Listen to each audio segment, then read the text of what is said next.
Hello everyone, welcome to Raj Malhotra IAS academy.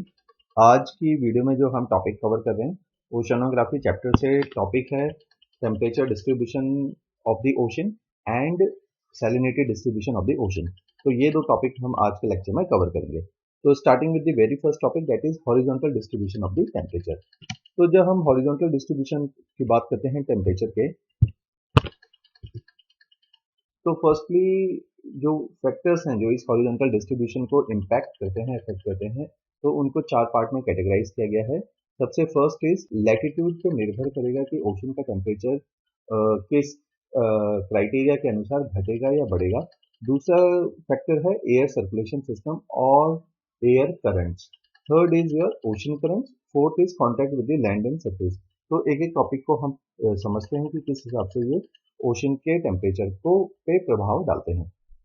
तो अगर latitude को हम देखें तो जो हमने क्लाइमेटोलॉजी में भी किया था कि लैटिट्यूड के केस में हम देखते हैं कि अर्थ बिकॉज स्फेरिकल शेप में है, तो जैसे जैसे हम इक्वेटर से पोल्स की तरफ को जाते हैं तो टेम्परेचर हमेशा घटता है। इसी बेसिस पे हमने अर्थ को तीन टेम्परेचर के जोन में डिवाइड किया था, torrid zone, temperate zone and frigid zone. ये तीन जोन में अर्थ को डिवाइड किया था।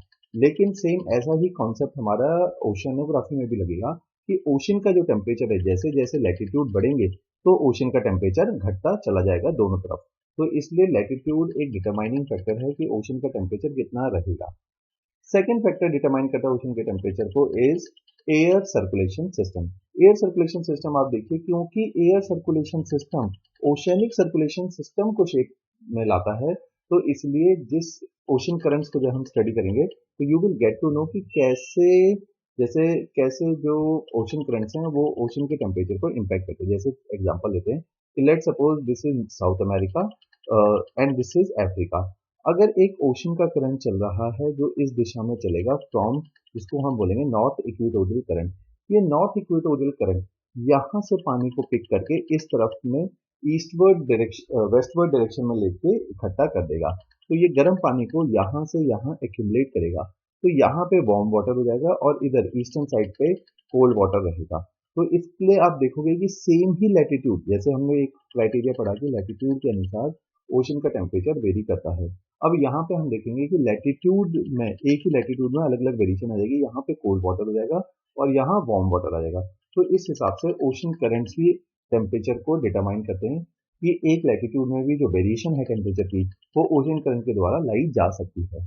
Fourth factor is contact with the land surface, कि जितना ज्यादा लैंड सरफेस से कॉन्टैक्ट होगा उतना ज्यादा ओशन का टेम्परेचर ज्यादा होगा। क्योंकि लैंड, हमने देखा था जब हमने क्लाइमेटोलॉजी पढ़ा था कि लैंड एरियाज वाटर के कंपैरेटिवली जल्दी गर्म हो जाते हैं। अगर लैंड एरिया जल्दी गर्म हो जाएगा तो उसके नेबरिंग में रखा हुआ वाटर मास भी जल्दी गर्म हो जाएगा।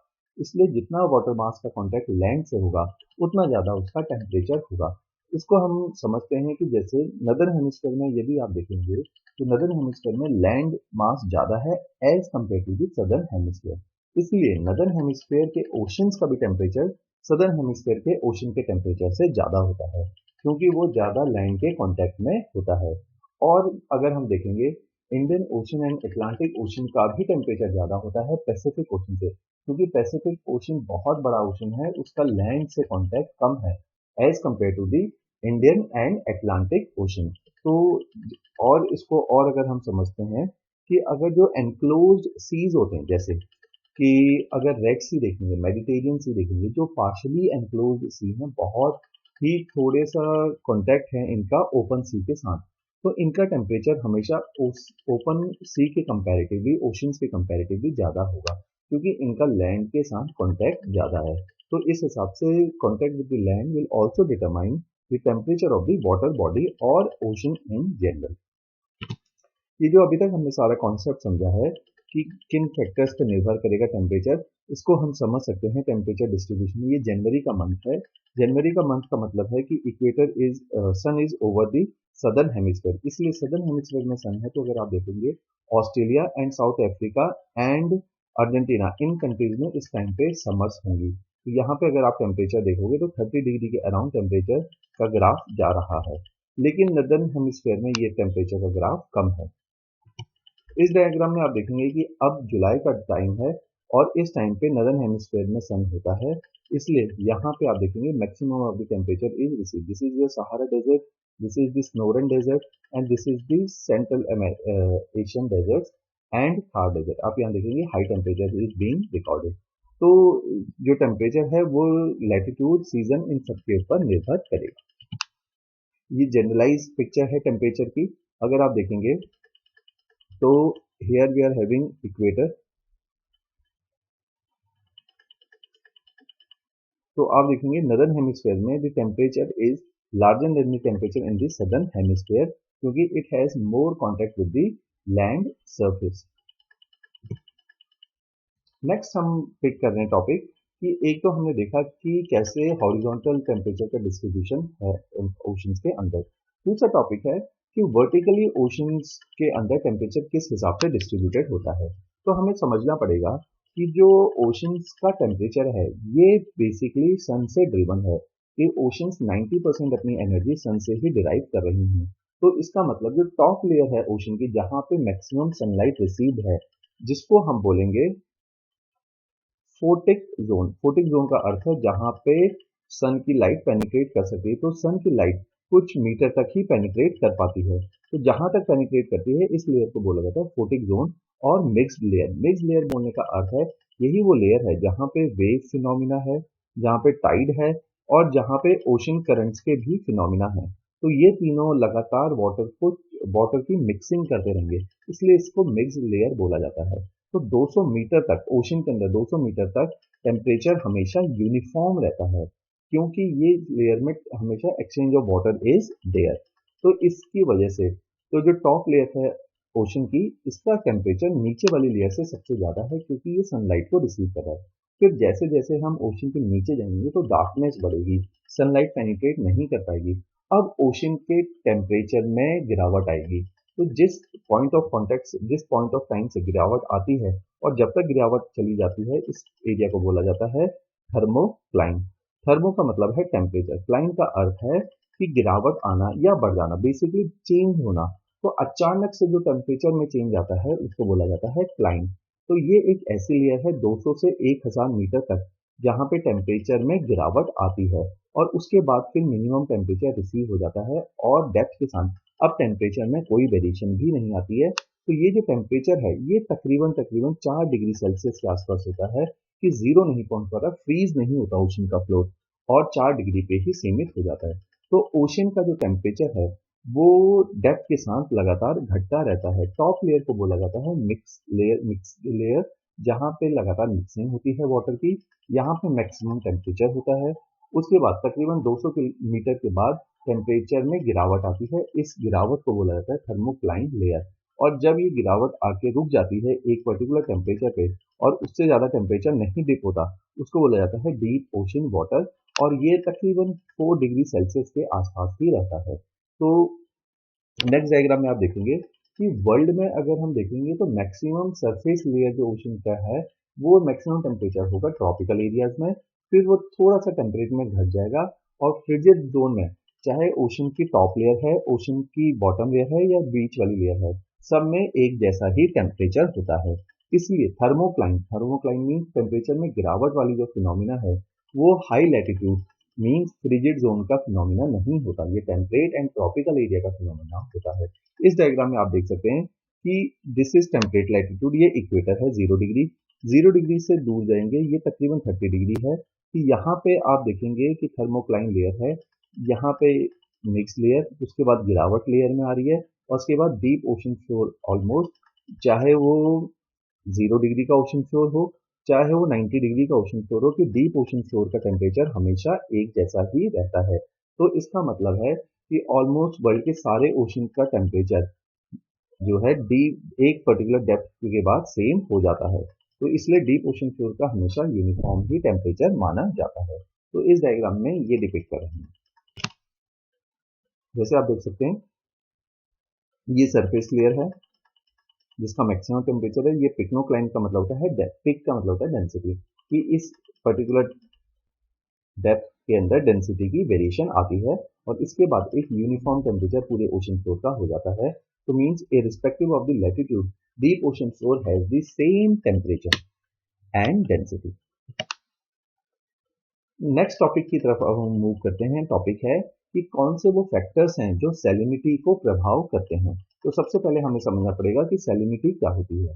तो सैलिनिटी को हम डिफाइन करेंगे कि it is the amount of dissolve salt in ocean water. It is measured in gram per KG, कि कितना ग्राम सॉल्ट 1 किलोग्राम पानी के अंदर मिला हुआ है। तो तकरीबन जो सैलिनिटी है, ये तकरीबन इसको नापा जाता है पार्ट पर थाउजेंड, पीपीटी। और इसको सिंबल है इस तरह से, परसेंटेज के साथ 2 जीरो लगाए जाते हैं। तो ऑलमोस्ट वर्ल्ड के सारे ओशन का अगर एवरेज निकाला जाए तो सैलिनिटी इज नियरली 35 पर थाउजेंड। अगर फ्रेश रिवर वाटर की सैलिनिटी निकाली जाए तो ये 4 से 5 पर थाउजेंड ही होती है। तो ये रिवर वाटर की सैलिनिटी ज़्यादा है, तो सॉरी ओशन वाटर की सैलिनिटी ज़्यादा है। अगर हम देखते हैं ओशन वाटर की सैलिनिटी किन फैक्टर्स के ऊपर निर्भर करती है, तो 4 फैक्टर्स हमारे सामने आते हैं कि कितनी ओशन में इवोपरेशन है, कितनी ओशन में प्रेसिपिटेशन है, कितना ओशन में नया फ्रेश वाटर आ रहा है। ये फ्रेश वाटर दो सूत्रों से आता है। एक है कि क्या ग्लेशियर्स या आइस के मेल्टिंग से पानी आ रहा है, या क्या रिवर्स अपने force reverse fresh water oceans में लेकर आ रही हैं। इन बातों पे भी निर्भर करेगा कि सैलिनिटी क्या है। Fourth is the ocean currents. तो इन 4 फैक्टर्स के ऊपर सैलिनिटी निर्भर करती है। तो एक एक फैक्टर को समझते हैं। सबसे पहले आप समझिए इवोपरेशन। अगर हम दोबारा लैटिट्यूड के डायग्राम को देखें तो हम देखते हैं कि अर्थ के ऊपर इवोपरेशन वो एरिया है जहाँ अर्थ में इवोपरेशन सबसे ज्यादा होती है सब ट्रॉपिकल हाई प्रेशर बेल्ट के ऊपर, जिसको हम बोलते हैं हॉट्स लैटिट्यूड। नॉर्थ और साउथ हेमिस्फीयर में 30 डिग्री के अराउंड मींस 20 से 30 डिग्री के अराउंड एक जोन बनता है जिसमें हाई प्रेशर क्रिएट होता है। हाई प्रेशर का मतलब है anti cyclonic conditions. Anti cyclonic conditions का मतलब है कि वहां पे क्लियर स्काई होगा जहां पे इवोपरेशन डोमिनेट करेगी प्रेसिपिटेशन को। तो इस एरिया में ज्यादा इवोपरेशन होगी। जहां पे ज्यादा इवोपरेशन होगी मींस वहां पे सॉल्ट का कंटेंट ज्यादा होगा, क्योंकि वहां पे वाटर लॉस हो रहा है। तो इवोपरेशन होने वाली जगहों पे हमेशा हाई सैलिनिटी ऑब्जर्व होगी। तो इसलिए वर्ल्ड की हाईएस्ट सैलिनिटी जो होती है वह सब ट्रॉपिकल हाई प्रेशर बेल्ट के ऊपर ही होती है, जो कि हम अभी आने वाले डायग्राम में देखेंगे। सेकंड जो फैक्टर डिटरमाइन करेगा सैलिनिटी को वो होता है प्रेसिपिटेशन। प्रेसिपिटेशन अगर आप देखेंगे वर्ल्ड में दो एरियाज हैं जहां पे मैक्सिमम प्रेसिपिटेशन रिसीव है। एक है इक्वेटोरियल रीजन जहां पे इक्वेटोरियल रेन फॉरेस्ट बनते हैं। लास्ट लेक्चर में हमने देखा था क्लाइमेटिक जोन में ये वो एरिया जहाँ पे सबसे ज्यादा रेनफॉल है। ज्यादा बारिश है मीन्स ज्यादा फ्रेश वाटर आ रहा है वहां पे। इसका मतलब सैलिनिटी यहाँ पे घट जाएगी। तो इस जोन में सैलिनिटी कम होती है। दूसरी सैलिन आप अगर याद करेंगे जहाँ पे ब्रिटिश टाइप ऑफ क्लाइमेट है 60 डिग्री लैटिट्यूड के आसपास, जिसको मिडल लैटिट्यूड बोला जाता है, वहां पे क्योंकि पूरे साल टेम्परेट साइक्लोन्स के कारण बारिशें होती रहती हैं तो वहां पे भी सैलिनिटी घट जाती है। तो इन दोनों जगहों पे सैलिनिटी डिक्रीज कर जाएगी। तो प्रेसिपिटेशन पे भी सैलिनिटी निर्भर करती है। थर्ड फैक्टर है जिसके ऊपर सैलिनिटी निर्भर करेगी, इन्फ्लक्स ऑफ फ्रेश वाटर। अगर ग्लेशियर्स मेल्ट होकर, जैसे 60 डिग्री पे अगर जो आइसबर्ग्स हैं, बेसिकली आइसबर्ग्स ओशन करंट के साथ तैरते हुए समुंदर में उन जगहों पे आ जाते हैं और ट्रॉपिकल एरियाज में या टेम्परेट एरियाज में आ जाते हैं, वहां पे वो मेल्ट आउट हो जाते हैं। जब वो मेल्ट आउट होते हैं तो वो वहां पे फ्रेश वाटर की मात्रा को बढ़ा देते हैं, जिसकी वजह से सैलिनिटी डिक्रीज हो जाती है। इसलिए भी मिडल लैटिट्यूड में जब ओशन करंट चलते हैं तो वो, जैसे एग्जांपल है लेब्राडोर करंट, ये अपने साथ ग्लेशियर्स लाते हैं, आइसबर्ग्स लाते हैं और इन आइसबर्ग की मेल्टिंग के कारण वहां पे सैलिनिटी में गिरावट आ जाती है। दूसरा फैक्टर है इसी के अंदर रिवर्स।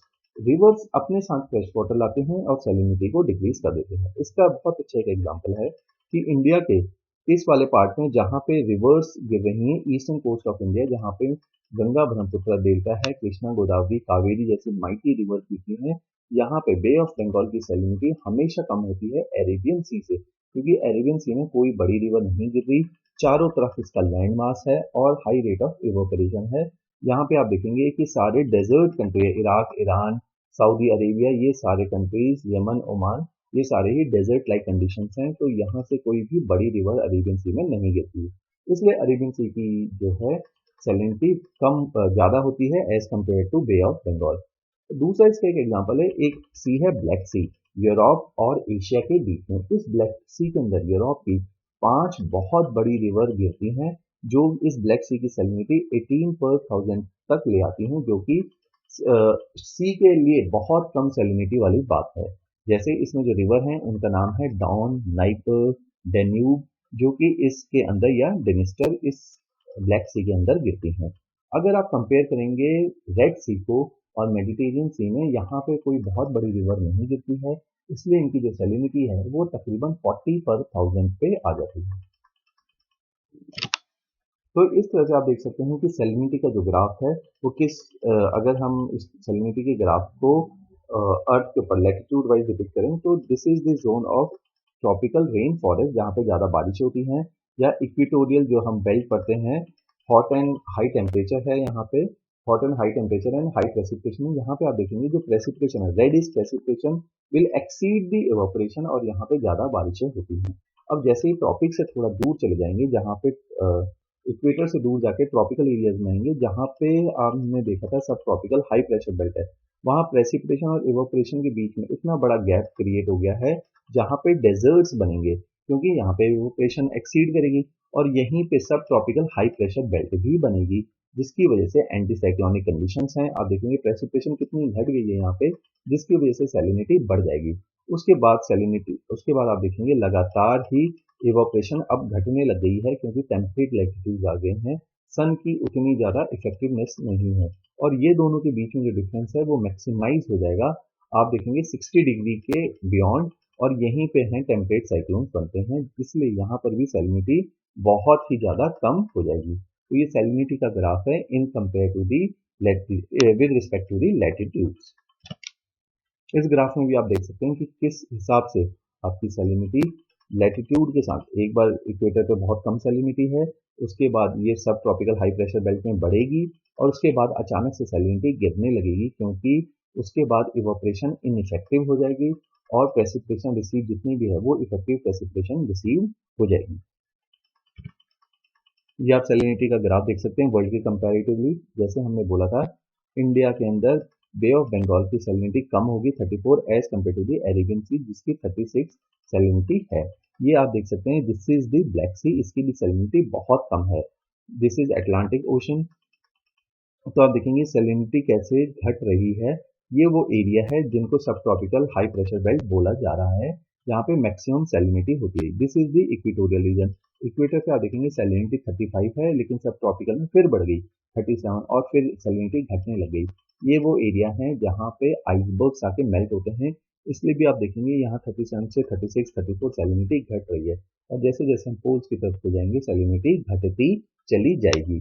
तो this was our last topic of oceanography. Next class में हम जो टॉपिक कवर करेंगे ओशन करंट्स, और उसके बाद हम इंडियन ज्योग्राफी की तरफ मूव कर जाएंगे।